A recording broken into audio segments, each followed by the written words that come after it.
에레미야 애가죠. 에레미야 애가는 유대인들이 매년 읽으면서 그들이 예루살렘의 멸망이에요. 멸망과 그 다음에 성전의 파괴를 기억하는 애곡의 책, 그러니까 슬픔의 시, 슬픔의 책입니다. 이 내용은 슬픈 거예요. 이게 시입니다. 시 5편으로 이루어진 게 에레미야 애가서예요. 에레미야 애가는 피할 수 없는 비극을 죄 때문에 겪게 되죠. 그런데 거기에 또 심판하시면서도 자신의 언약을 영원히 지키시는 하나님을 상기시켜줘요. 그러니까 두 가지 면이 들어가 있는 거예요. 이 슬픔의 표현들은 예루살렘의 멸망과 70년간의 포로 생활 이후 남은 자들이 귀환하는 사이에 기록이 됐어요. 그러니까는 멸망하고 포로로 잡혀가서 이제 귀환을 한단 말이에요. 본국으로 귀환하는 과정 속에서 이제 기록이 돼요. 중간이 지나면서 유다의 공경은 극도로 처참했어요. 그런데 에레미야 애가를 읽다 보면 3장에 이런 말씀이 있어요. 여호와의 인자와 긍휼이 무궁하심으로 우리가 진멸되지 아니함이다. 다 진멸되지가 않았어요. 남았어요. 이것들이 아침마다 새로우니 주의 성실하심이 크수다. 자, 이 말씀은 백성들에게 기억할 때 크게 어떻게 보면 소망이 되는 이제 말씀으로 다가오죠. 희망과 소망은 있는 겁니다. 자, 이런 내용이에요. 슬픔으로 시작이 되죠. 오늘 제목은 하나님을 향한 감각이 살아있는 신자, 자녀. 여러분은 하나님을 향한 감각이 살아있습니까? 아멘 하신 분만 살아있는 거죠. 그렇죠. 자, 하나님의 감각이 살아있는 사람이 되어야 되겠죠. 지금 현실은 하나님의 감각이 점점 살아있는 자들이 많지 않대요. 많은 사람들이 하는 이야기야, 실은요. 그만큼 이제 발전되고 살기는 편해지고 하니까 내 마음이 어때요? 편안해져요. 그러니까 하나님에 대한 감각이 없어지죠. 왜? 난 아무렇지도 않고 난 편안하고 내 앞에 아무 일도 안 일어나니까. 그러니까 편안한 거 사실은요. 자, 에레미야는 유다의 멸망을 바라보면서, 유다가 멸망했잖아요. 멸망하고 바벨론에게 넘어갔잖아요. 망했단 말이에요. 멸망하고 바라보면서 슬픈 노래를 지금 부르고 있는 거예요. 슬픔의 시예요. 이것이 에레미야 애가예요. 애가는 사람이 많던 그 예루살렘, 엄청 옛날에 상고하는 거죠. 사람이 많던 예루살렘이 지금 어때요? 적막하단 말이에요. 본인은 지금 여기 본국에 있어요. 다 잡혀갔단 말이야. 여기 사람이 있을까요? 별로 없단 말이에요. 지금 없어요. 그 좋았던 시절이 다 이제 사람들은 다 사라졌죠. 그걸 보고 적막하게 된 걸 보고 슬퍼한단 말이에요. 자, 예루살렘이 적막하게 된 것은 이제 3절에 있어요. 3절에 뭐라고 되어 있습니까? 3절에 잡혀간 거잖아요. 유다는 환난과 많은 고난 가운데 사로잡혀 갔도다. 포로로 잡혀갔단 말이에요. 포로 잡혀간 거예요. 포로 잡혀갔기 때문에 지금 현재 상황이 그렇다는 얘기죠. 유다는 예레미야 말을 듣지 않았어요. 그 유다 사람들은 전에부터 많은 선지자들이 이야기를 했어요. 그리고 예루살렘이 멸망할 거라는 것도 미가서에서 이미 말씀을 했어요. 선지자가. 그러니까 그 전부터 많은 선지자들이 하나님의 말씀을 대면하면서 이야기를 했지만 그 유다 백성들은 듣지 않았어요. 에레미야를 듣지 않았어요. 오히려 에레미야를 미워했어요. 이 에레미야 애가는 저자가 에레미야예요. 자, 미워했어요. 그를 죽이려고까지 했단 말이에요. 죽이려고. 하지만 에레미야는 유다가 자신을 어떻게 대해야 되는가에 대해서는 생각지 않고 오직 유다의 멸망으로 인해서 지금 뭐죠? 슬퍼할 뿐이에요. 슬퍼합니다. 사실 나라가 없어지면 어때요? 겁나게 슬프죠. 많이 슬플 거예요. 우리나라도 역사로 거슬러 올라가면 나라를 잃고 슬퍼하는 시대들이 많이 있었단 말이에요. 정말 슬플 거란 말이에요. 자, 그들에게는 하나님이 함께 합니다. 선민이라고 하고 그 전부터 하나님이 함께 했어요. 함께 사실 하고 있는 거 사실은요. 함께 해요. 함께 합니다. 그런데 하나님이 함께 하고 있는 유다의 현실을 봐보세요. 지금 현실을 보세요. 하나님이 함께 하지 않으시고 오히려 버림받은 것 같은 뭐죠? 그런 상황으로 다가오잖아요. 아니 하나님이 함께 하는데 어떻게 내 나라가 망했고 사람들이 포로로 끌려가고 이게 있을 수 있느냐? 자, 이렇게 보인다는 거잖아요. 여기서 우리가 알 수 있는 게 있어요. 하나님이 함께 하시니 삶의 질과 어떤 내 환경이 좋아지고 개선을 위한 것은 절대 아니라는 거예요. 이런 얘기예요. 내가 하나님 믿었더니 그럼 내가 잘 돼야 될 거 아니야? 아니요. 안 될 수도 있어요. 내가 예수 믿었더니 부자가 돼야 되는데 아니 부자가 안 될 수도 있어요. 그거랑 관계가 없다는 얘기예요. 예전에 신앙인들은 하나님 믿으면 복 받는 줄 알고 복 달라고 맨날 빌었다 그러잖아요. 그거 잘못된 거죠. 그거는 1차적인 게 아니에요. 그건 다음 일이지. 그런데 그렇게 기복주의 신앙으로 우리가 자란 시절이 있었대요. 자, 하여튼 간에 하나님이 함께 하심이 어떤 삶의 질, 내 질이 좋아지는 것과 내 환경이 좋아지는 것은 절대 아니라는 거예요. 하나님이 함께 하시면 나의 일을 도우시고 잘되게 하시면서 형통한 삶을 살게 하실 거라는 생각은 우리는 버리는 것이 좋아요. 이거 버리지 못하면 여러분 조금만 잘 나가다가 내가 안 돼 보세요. 하나님 겁나게 원망합니다. 그런 일이 생겨요. 그러니까 일찌감치 버리세요. 버리셔도 됩니다. 왜? 하나님이 이미 알고 있기 때문에 버리셔도 돼요. 하나님이 함께 하심은 유다의 번성, 그렇죠? 그 나라가 번성이 아니라 보세요. 지금 멸망이 드러났네. 멸망이잖아요, 멸망. 이러한 하나님, 이러한 신은 세상은 이해하지 못해요. 많은 사람도 이해하지 못합니다. 그래서 유다의 현실을 보면서 뭐 하고 있어요? 조롱한단 말이에요. 마치 이런 거예요. 야, 너 하나님 믿는데 왜 그렇게밖에 못 살아? 사람들이 그러잖아요. 너 예수 믿는데 왜 그거밖에 안 되냐? 왜 그렇게 못 살아? 하면서 조롱하잖아요. 실제 이런 일을 많이 겪습니다, 우리가 살면서. 아니, 너는 예수 믿고 신앙생활 잘하고 또 교회 장로님인데 왜 너 사는 건 이렇게 형편없냐? 누가 이렇게 친구가 말을 했다고 생각해 보세요. 이건 조롱거리잖아요. 근데 실제 이런 일들은 주변에 있어요. 많이 일어납니다. 자, 그것 때문에 어떤 일이 벌어지느냐? 그것 때문에 믿음의 신자는 하나님이 함께 하시면 의미를 모르니까는 그 의미가 아닌데 세상의 조롱거리에 내가 먼저 낙심하고 좌절하게 되는 거예요. 그래서 시험 들고 넘어지는 거예요. 하나님이 함께 하심의 의미는 거기에 있지 않아요.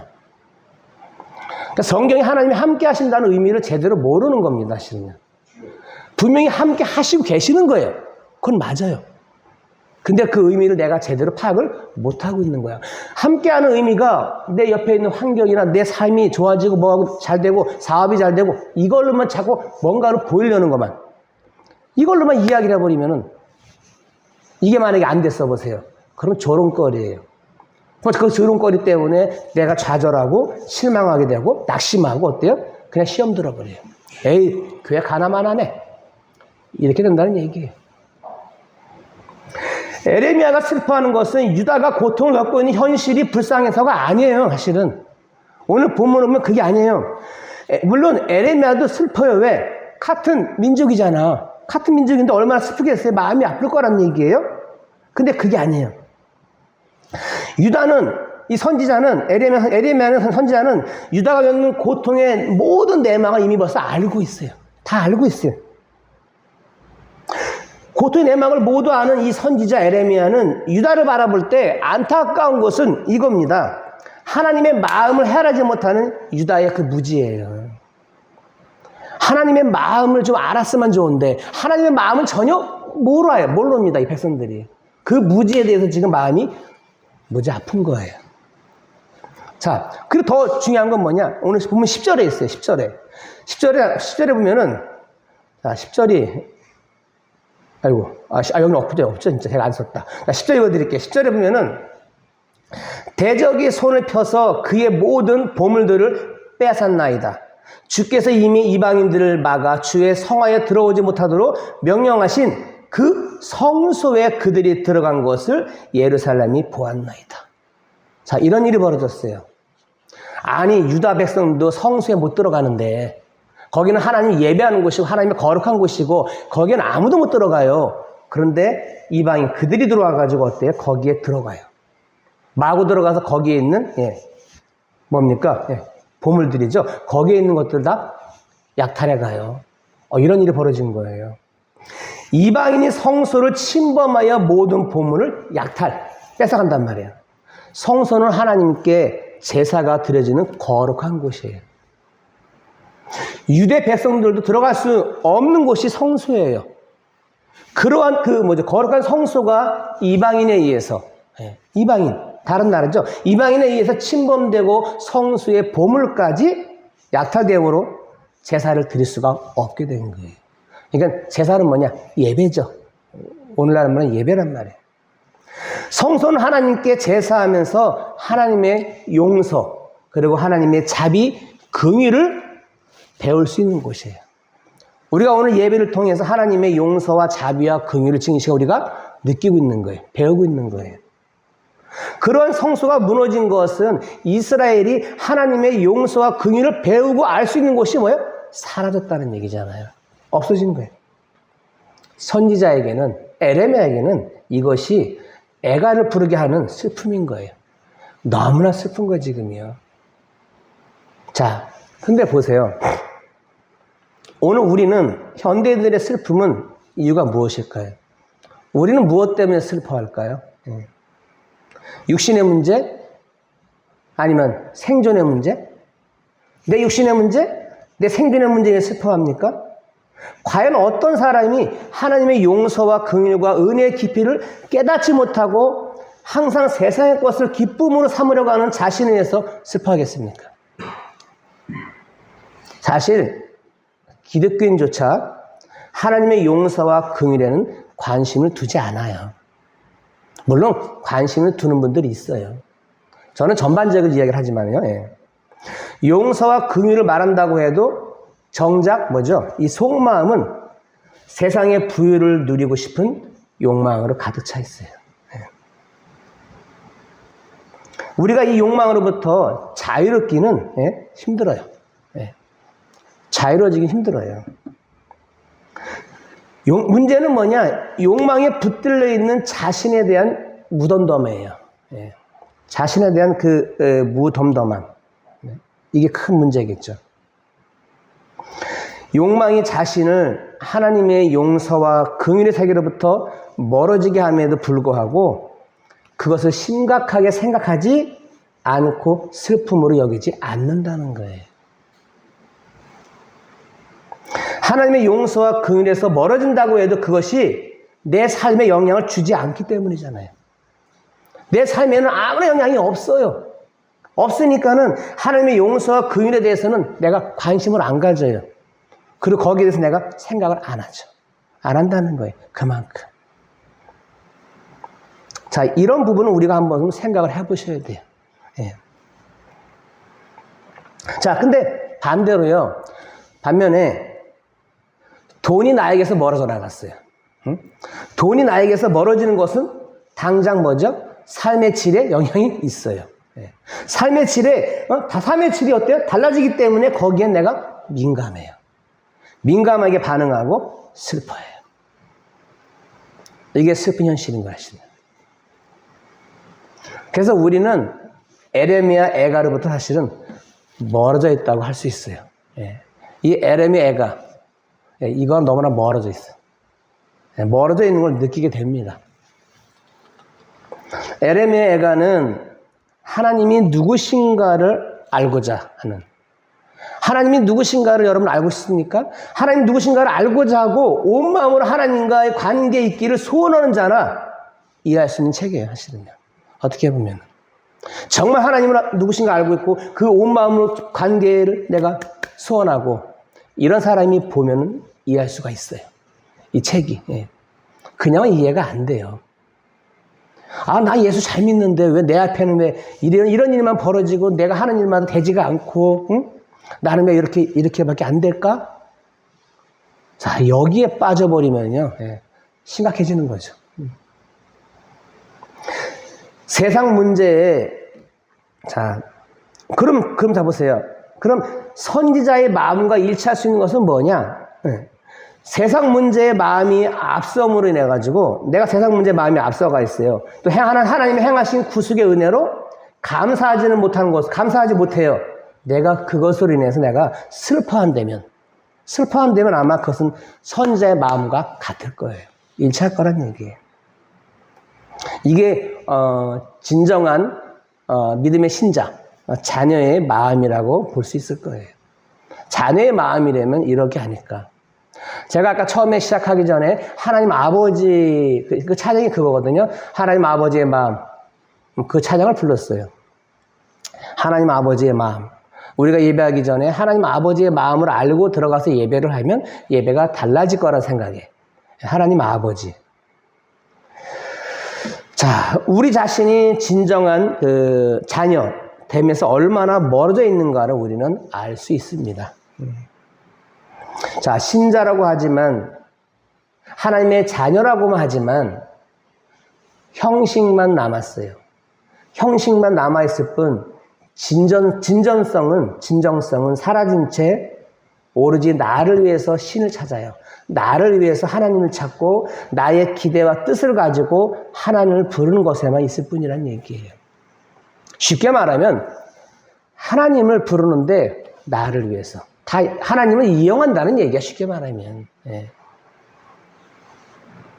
그게 우리의 잘못된 모습이 아닌가. 예. 나의 기대와 뜻을 가지고 그 하나님을 부르는 것만 사실은 있을 뿐이라는 거예요. 안타까운 것은 그럼에도 그러한 현실이 슬픔으로 다가오지 않는다는 거예요. 예. 슬픔으로 다가와야 돼요. 처음부터 끝까지 자기 사정을 앞세우죠. 아, 나 이랬어요. 왜? 이유가 많다는 거예요. 변명이 많다는 거예요. 사실은. 자기 사정을 앞세우며 나의 사정을 들어주지 않는다며 하나님을 원망할 뿐이에요. 지난날에 제 모습이 그랬어요. 네. 여러분도 각자가 그런 시절이 있었는지 모르겠어요. 네. 끝까지 내 사정을 앞세워. 내 이야기만 하는 거죠. 그리고 하나님의 내 이야기 안 들어줘. 그리고 하나님을 원망할 뿐이라는 얘기죠. 네.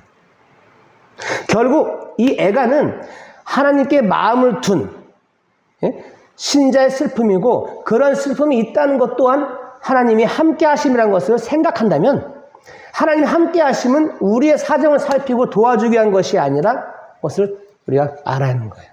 그거랑 관계가 없는 거예요. 이 돈이라는 것은 인생을 화려하게 만들어 줍니다. 못 사는 나라일수록 빈부차가 심하죠. 그러면 부자는 어마어마한 부자예요. 이 차이가 겁나게 차이가 나요. 어마어마하게 누려요. 근데 못 사는 저기는 너무 없고요. 자, 이게 돈이잖아. 돈이 있으니까 화려하게 만들고 정말 대단하죠. 대단합니다, 여러분. 대단한 거예요. 돈은 인생을 화려하게 만들어줍니다. 사람들은 이것이 자기 현실이 되기를 바라요. 바라고 살아갑니다. 근데 인생의 끝을 생각한다면 돈이 만들어준 화려한 인생도 사실은 허무뿐이에요. 허무란 얘기예요. 여러분 솔로몬 잘 아시잖아요. 솔로몬이 어마어마한 부를 잃었고 어마어마하게 가진 걸 다 가진 사람 중에 한 사람이 있단 말이에요. 근데 그가 노년에 하는 말이 있잖아요. 모든 것이 헛되도다라고 얘기를 해요. 왜?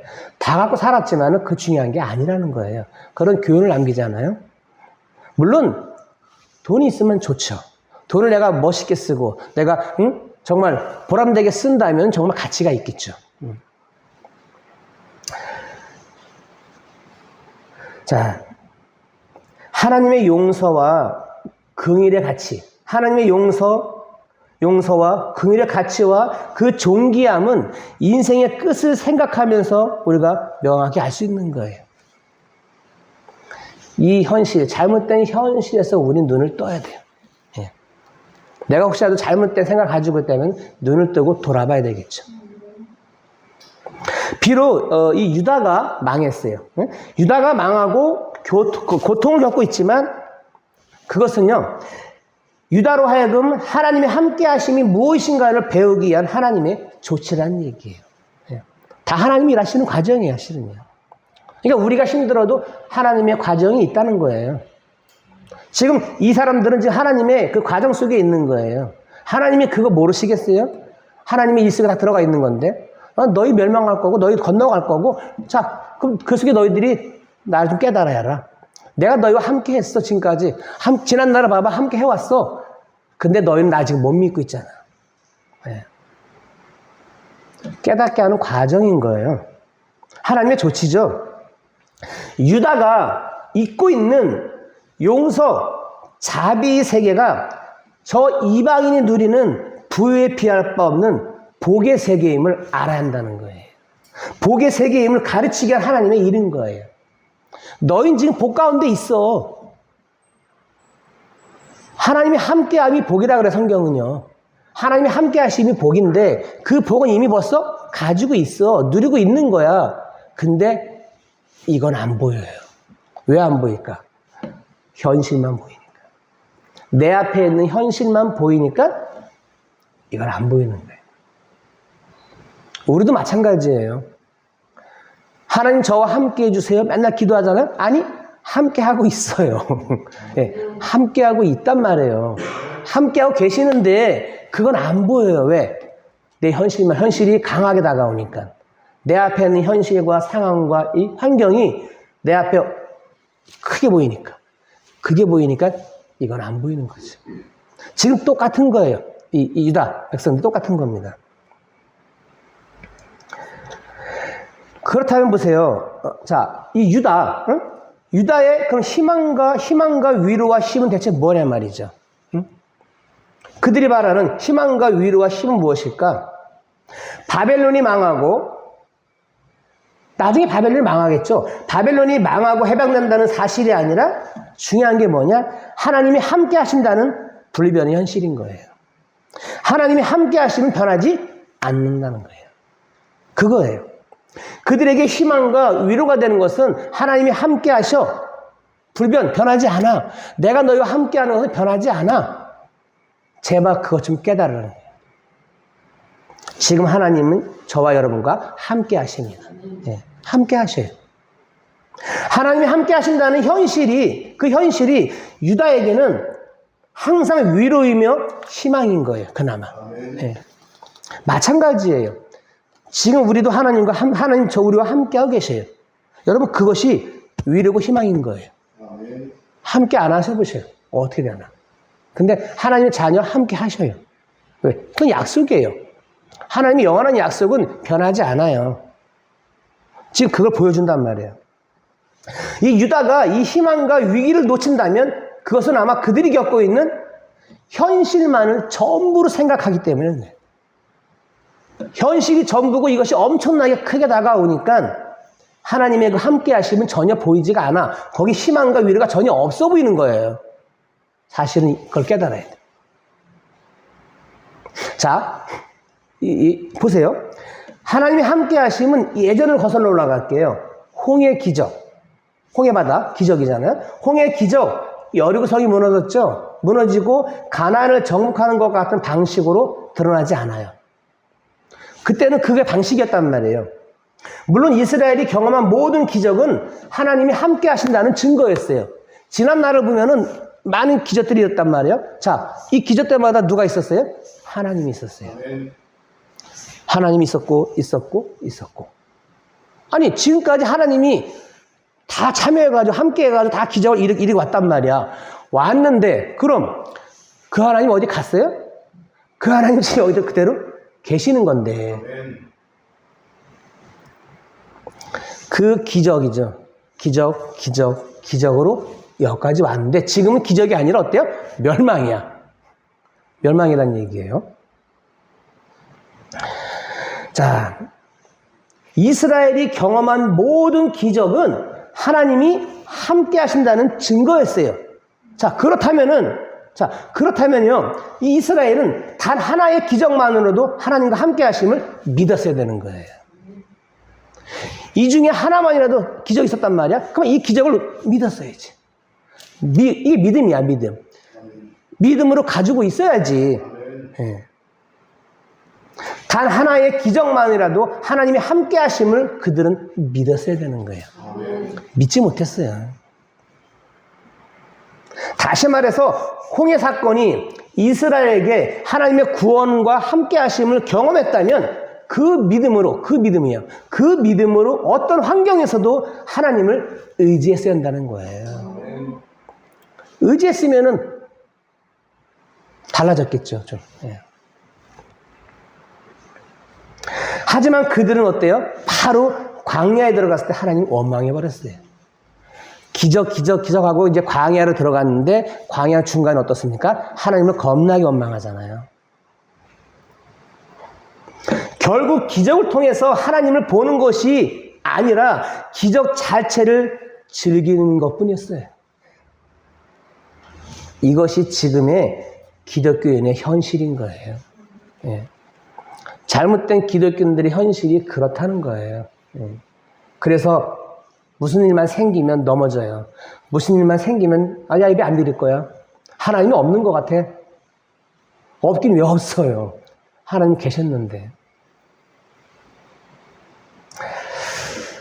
자, 여러분 무엇이 여러분의 슬픔입니까?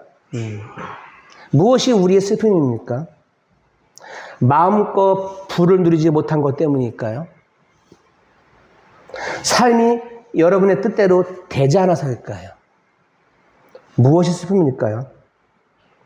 이러한 슬픔은 하나님이 허락하신 현재의 삶에 불만을 가지는 것이 원인이겠죠. 내 삶의 현실에 지금 내가 불만을 가지고 있어요. 하나님의 용서와 긍휼로 이루신 이 복의 세계. 하나님 우리 용서, 우리에게 긍휼을 베푸셨죠? 우리 하나님 예수 만나게 하셨고, 이 복의 세계를 우리가 알지 못한다면은, 눈에 보이는 현실, 이 눈에 보이는 현실의 삶에만 내가 집중하게 되는 거예요. 마찬가지입니다. 유다 백성, 그들이 그랬던 모습이 지금 우리의 모습과는 다르진 않아요. 우리 또한 그대로 갈 수가 있어요. 우리가 순간적으로 그것을 잃어버린다면, 하나님이 함께 하심을 잊어버린다면, 내가 믿음의 눈으로 보지 않는다면 똑같은 걸 겪게 되는 거예요. 하나님의 용서와 긍휼로 이루신 복의 세계를 알지 못하고 눈에 보인 현재의 삶에만 집중하고 있기 때문인 거예요. 이것이 여러분의 슬픔으로, 우리의 슬픔으로 다가와야 돼요. 내가 그렇게 못 보는 것은. 하나님이 이루신 복의 세계를 마음껏 누리지 못하고 감사하지 못하는 자신으로 인해서 우리는 슬퍼야 하는 거예요. 하나님이 이루신 복의 세계가 있어요. 그래서 제가 좋아하는 말이 있어요. 뭘 좋아하느냐? 그리스도를 누려라 하는 말을 제가 좋아해요. 좋아합니다. 정말 하나님 자녀는 누리셔야 돼요. 이 누림이라는 뜻을 잘 생각하셔야 돼요. 누린다는 것이. 근데 누리지 못하는 분들이 많아요. 이렇게 매여 있다 그럴까? 율법에 매여 있고 어떤 틀에 매여 있어서 제대로 누리지 못하는 경우가 있어요. 하나님이 이루신 복의 세계를 마음껏 누리지 못하고 감사하지 못하는 자신으로 인해서 우리는 슬퍼할 수 있어야 합니다. 만약에 내가 그걸 인해서 슬퍼한다면 이것이 하나님을 향한 감각이 살아있는 자녀의 증거인 거예요. 하나님께 감각이 살아있는 여러분, 슬퍼하게 될 수밖에 없는 거예요. 근데 슬퍼하지 않는다는 것은 내가 감각이 죽어 있는 거예요. 왜? 내 현실이 더 크기 때문에. 난 이걸로 만족하니까. 나에게는 아무런 일이 일어나지 않으니까. 아니, 내 앞에도 일은 일어날 수가 있어요. 내가 살다 보면 어떤 일이 내 앞에 일어날 수 있는지 몰라요. 더 심한 큰 일들이 일어날 수도 있고요. 많은 일들이 내 앞에 있을 수가 있습니다. 결론입니다. 우리는 무엇을 이 시간에 슬퍼합니까? 하나님의 마음을 헤아리지 못하는 내 자신, 나를 보면서 내가 슬퍼합니까? 아니면 에렘의 애가로부터 멀어져 있는 나를 보면서 슬퍼합니까? 진정한 하나님의 내가 자녀인가? 하나님 저에게 믿음의 눈을 뜨게 해 주옵소서. 하나님 저에게 믿음의 눈을 뜨게 해 주옵소서. 믿음의 눈을 뜨고 하나님이 함께 하심을 내가 제대로 바라볼 수 있는 하나님의 자녀가 되게 해 주옵소서. 이렇게 우리가 기도하시면서 나아갈 수 있기를 바랍니다. 하나님은 지금 여러분과 함께 하십니다. 그 함께 하심의 은혜를 마음껏 여러분들이 누릴 수 있기를 주의 이름으로 축원합니다.